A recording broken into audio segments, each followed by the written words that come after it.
what's up everybody? Welcome back to the channel. If you're new here, my name's Kyle. I make videos on cameras and photography and all that good stuff. Today is a lens review. We're gonna talk about the Sony 55-210mm for crop sensor cameras like the Sony a6000. And before we dive into the meat of this video, is this lens worth purchasing?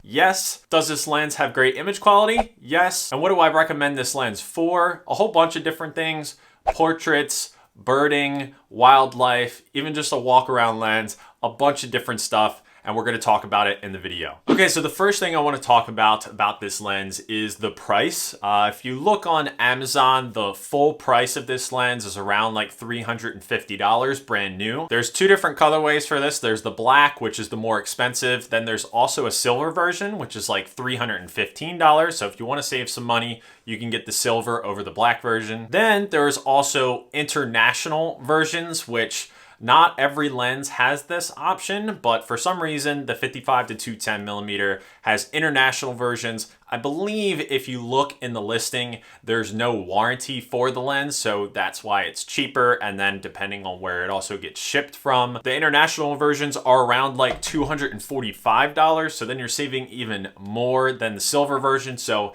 if you want to try one of those versions out, you can go with that. I bought mine from a camera store, Cardinal Camera. It's like a chain of stores in my area in Pennsylvania. I got mine used for $125. So well under half the price of the full retail of this lens on Amazon or online. So I definitely recommend you guys check out the used market. This is a lens that a lot of people start out with, and they may sell it further down the line to graduate to a more expensive or, a different zoom lens. And then also, I highly recommend, if you're in the market for this lens, but maybe you didn't get a camera yet, the a6000 or a6100, or even some of the other cameras come in a combo deal with the normal 16-50 kit lens as well as the 55-210 with the camera. And it's a great way to save some money rather than buying the camera, the kit lens, and the 55-210 separately. You can save a couple $100 usually doing that.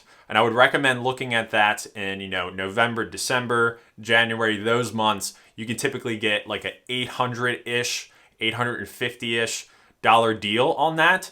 And I think that's the best way to go about this, or pick it up used or get the international version.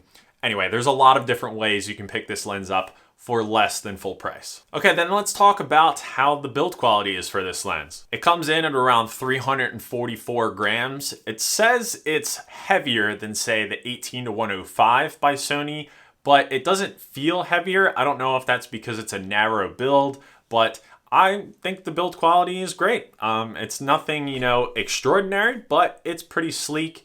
It's thin. The barrel does extend when you zoom in. So that is something to note if you were thinking about putting this on a gimbal. I do like the rubberized feel of the zoom and focus ring. I think Sigma probably took some notes on this lens because their lenses feel similar to this one. I'll put up real quick a side-by-side between this, the Sony 55-210, and the Sony 18-105 f4. These are my two zoom lenses besides just the kit lens, which, you know what, I'll just throw it in there as well on the side with their weights.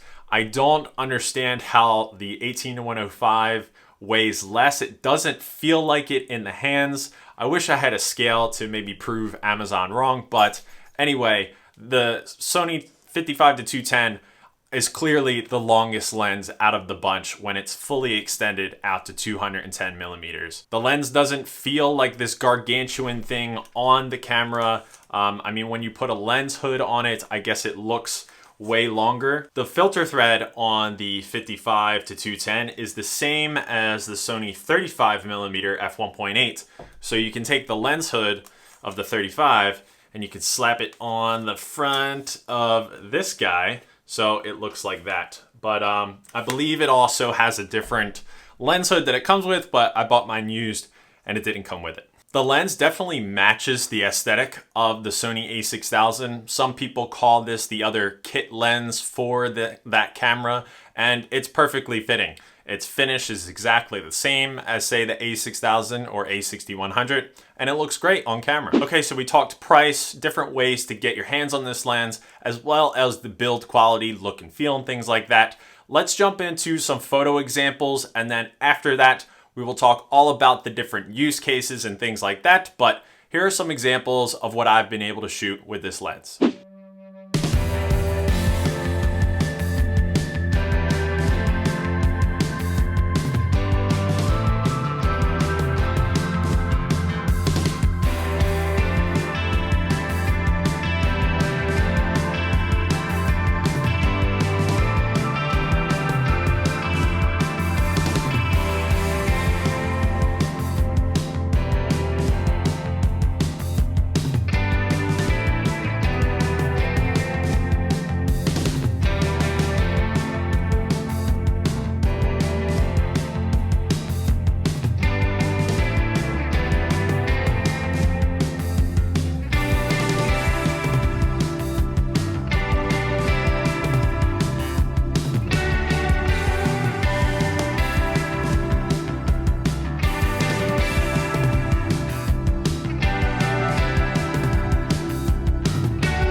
Okay, so hopefully you guys enjoyed some of my photos that I've taken with the 55-210. Let me know in the comments your thoughts, as always, about the pictures that I take. So for me personally, I kind of wanted to take this lens out and shoot some wildlife and things like that. I haven't got the perfect chance to do that with, you know, what's going on in the world and everything like that. But I have used it in even my home to take pictures of my pets and things like that, which has been so much fun.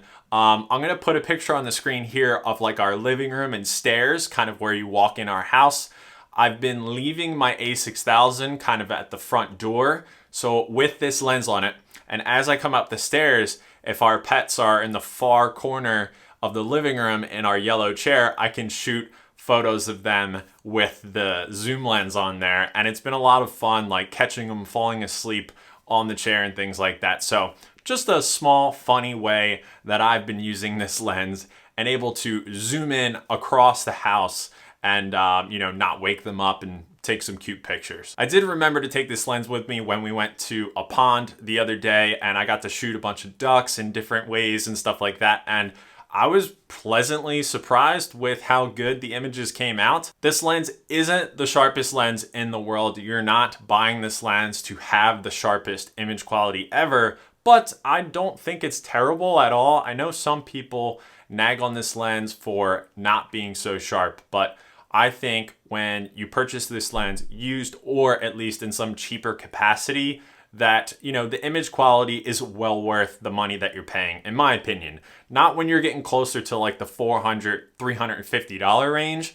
I wouldn't pay that for this lens, I feel like, but I think this lens has so many different uses, which we'll talk about right now. So I was using it for, you know, pets and wildlife, so to speak. This also can be used for, you know, if you're going out and you're into birding, catching different birds in parks or national parks and things like that. You have the reach to do that at 210 millimeters, so it's great for that use. Also, outside portraits and things like that, this is no slouch. You get a lot of background compression when you're zoomed out at 210, and you don't have to be up close and personal in a portrait session or even a family session when you have this lens. And granted, the fact that this can come with the body in the kit combo that we talked about, you can kind of do a lot of different things with the two kit lenses. It's not going to blow you away with, you know, sharpness and things like that, but I think you can get great images out of this, and doing portrait sessions right when you start, this is a lens that you can use for that. Another thing this lens is perfect for, and I think is a perfect demographic of people that may be interested in this lens, are parents and sports with their kids and everything like that. Playing soccer, baseball, football, outdoor sports. This is more well suited than, say, indoor sports. If you have like a dimly lit gym or something like that, this lens only goes down to f4.5 at its widest at 55 millimeters, and then when it's at 210 millimeters, it only goes to an f6.3. So low light, it's not a great lens, but outdoor sports and activities and things like that with your kids, this would be great because then you can shoot from the sidelines. You have that extra reach that not a lot of the Sony lenses have, so it's a great option for outdoor sports. I have seen some people do moon photography with this lens, which is another really cool thing that you can do. I haven't personally done it yet, but I did want to mention that because I think in the Amazon reviews, a bunch of people have used this lens for that. So that's something, if you're into, this lens is great for it. As for what this lens isn't great for, anything close up or macro shots, you're just not going to be able to achieve that. The minimum focusing distance on this thing is 3.29 feet. So it's very difficult to, shoot things very close up, flowers, bugs, things like that. Also, we kind of mentioned it earlier, low light. It's not really built for low light with the f-stop range that you have. So just be mindful. I've seen people mention, the scenario we talked about where it's like in a gym, basketball, volleyball, sports like that. This may not be the best option for that unless you have like a tripod or something like that, but it's more suited for outdoor sports. And last but not least, this lens also has optical steady shot. So if you are taking videos with this lens or you're shooting a lot of shots completely zoomed out and you have any problem with being shaky or anything like that, this will give you great results. I'll show on the screen here a little clip of, something without the OSS on, and then I'll show a clip with the OSS on, and hopefully you can see the clear difference between not having it versus having it. When you're zoomed out at a really far focal length, like 210 millimeters, any kind of small movement or shake will be drastic because of the focal length that you're at. So I think that's awesome. OSS is included in this lens, as well as the other kit lens, the 16-50. So that's again kind of like a selling point for the combo of a camera and both kit lenses. They both have OSS, so it will help you if you're, say, a beginner or first-time camera owner. So what do you guys think? Do you have this lens? Do you like it? Or was this video helpful for you if you were looking to pick this lens up? I'm very eager to use this lens, when we get to travel again and things like that. I think it will be a great companion in my bag, especially going out, on hikes and things like that. Maybe get some eagles or something. If you're in the market for this lens or anything like that, I'll have affiliate links below. I'll also put used option links below if you want to try and get it a little cheaper than its brand new price. But as always, guys, find the gear where it's cheapest for you. And as always, I will see you guys in the next episode. Later.